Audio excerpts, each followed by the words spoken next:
idalhin ko kayo sa may Santa Ana Wharf dito sa Davao City. Tingnan nyo guys.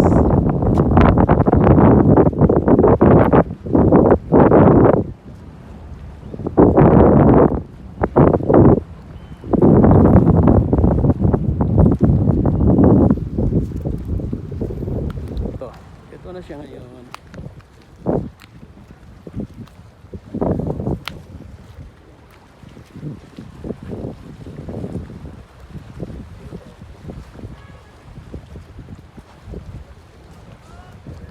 Marami po akong memories dito guys, kasi noong mga 1970, 80s, 70s or 80s dito po kami sumasakay ng mga passenger boat patungong Piña-Plata sa Samal Island.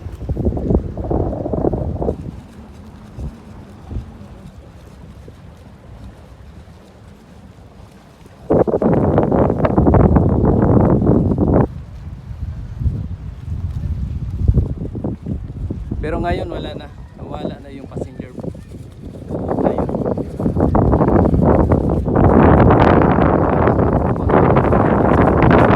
Yung papa or mama ko galing sa Samal Island papunta dito. O, tingnan nyo.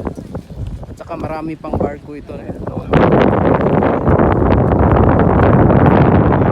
May hapon. Talaga ni Sir Bugnaw. Oo.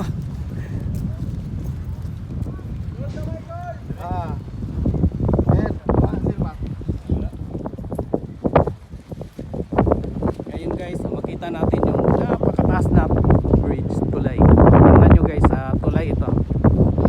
Napakataas.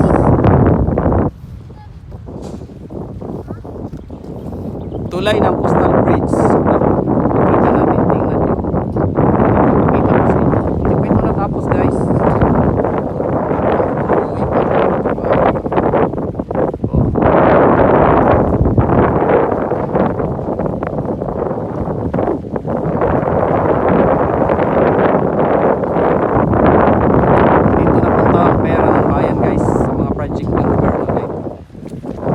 Pinaghirapan ito ng mga government officials dito sa Davao City. Tingnan nyo guys.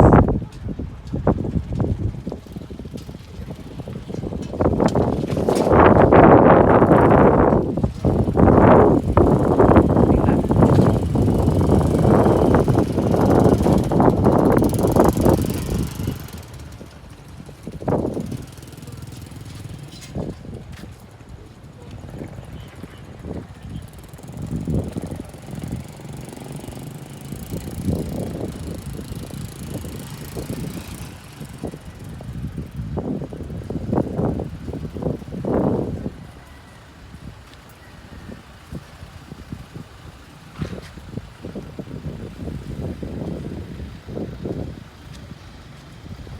Pag natapos ang tulay na ito guys, konektado ito patungong saan? Lanang.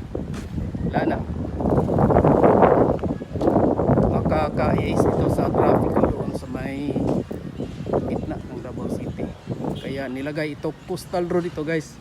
Kaya lang pagpunta dito, pagdating dito ginawa ng tulay para yung Santa Ana Wharf ay ma-retain, kasi may gumagamit pa, kahit konti na lang may gumagamit pa talaga. Ito guys,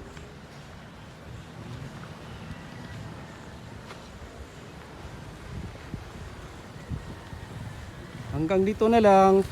Don't forget to share, like and subscribe.